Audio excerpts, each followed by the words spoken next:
हे गुरुवर नमोस्तु नमोस्तु नमोस्तु महाराज श्री इच्छामि इच्छामि इच्छामि। आचार्य श्री से प्रथम दीक्षित शिष्य मुनि श्री भूतबली सागर जी का आष्टा नगर में संलेखना समाधि मरण हो गया। और मेरा क्वेश्चन यह है कि छपक मुनिराज की अवस्था क्या होती है? छपक मुनिराज की अवस्था ये होती है कि वो समस्त विकल्पों से निर्वृत्त होकर कसाय और शरीर दोनों का संलेखन करते, दोनों को धीरे धीरे करके क्रश करते हैं, जिससे प्राणघात का दोष नहीं आता और कसायों के प्रति उनका निरीवृत्ति हो जाती है, पर पदार्थों के प्रति उनकी निरीवृत्ति हो जाती है, सबके प्रति उनकी मैत्री भाव हो जाता है। समाधि का सबसे बड़ा रूप है खम्मामि शव्य जीवाणाम शव्य जीवा खमंतु में मैत्ति में शव भूदेशु वैरम मध्यमना केंडवे।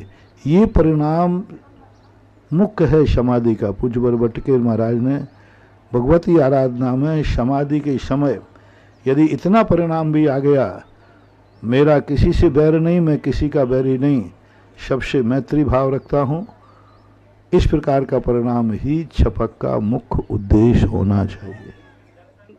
और भैयावृत्ति करने का कैसा, वो क्या पुण्य होता है? वो तो भैयावृत्ति करने वाला का यही पुण्य होता है कि वो जैसे कि भैयावृत्ति करेगा कल उसका मरण भी वैसे ही होगा। अशोक कुमार बड़कुल अध्यक्ष जैन पंचायत पटेरा व सभी समाजजन इसके पश्चात तैयार रहें। श्रीमती सुधा जैन एवं श्री प्रवीण कुमार जैन नौगांव दोनों मिलकर एक ही जिज्ञासा। आप भूतबली महाराज आचार्य के प्रथम शिष्य नहीं थे, आप भूल में हैं, बहुत बाद में उनकी दीक्षा हुई थी। ये बात कह सकते हैं, अब आपने स्मरण दिला दिया।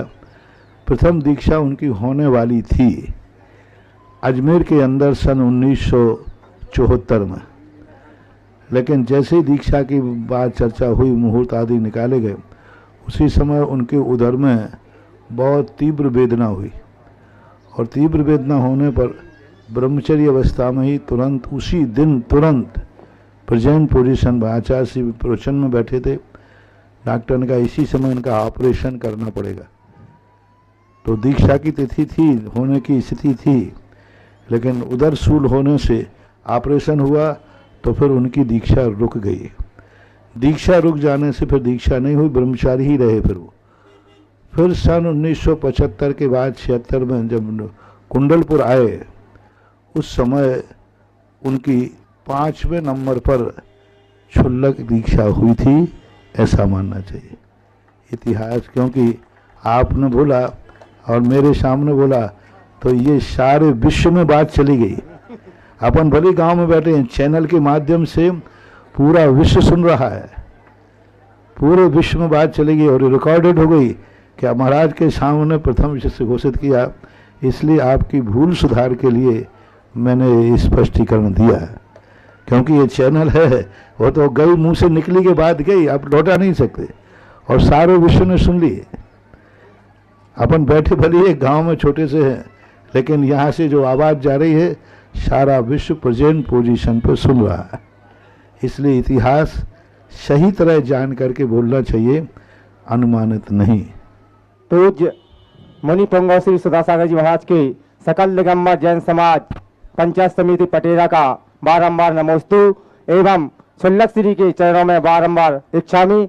महाराज श्री, यह तीर्थंकर दिवस जो आदिनाथ भगवान के जन्म कल्याणक के महोत्सव पर मनाया जाता है, हम सभी पूरे भारत की समाज उसको किस रूप में मनाएं? और मैं 3 दिन से बोल रहा हूँ इसी पे, और प्रतिदिन यही प्रश्न हो रहा है। मैं बोल चुका हूँ, कल भी बोला, परसों भी बोला। आप लोग अपने अपने नगरों में अपने अपने हिसाब से मनाएं। हमने इसका नाम तीर्थंकर दिवस दिया था कोरोना के समय पर, क्योंकि प्रथम तीर्थंकर होने से इनका नाम तीर्थंकर दिवस रखा। और आदिनाथ भगवान का एक क्षेत्र सबसे पुराना गोलाकोट, उसका नाम भी तीर्थोदय तीर्थ इसलिए दिया कि ऋषभ देव ने ही प्रथम तीर्थ का उदय किया था।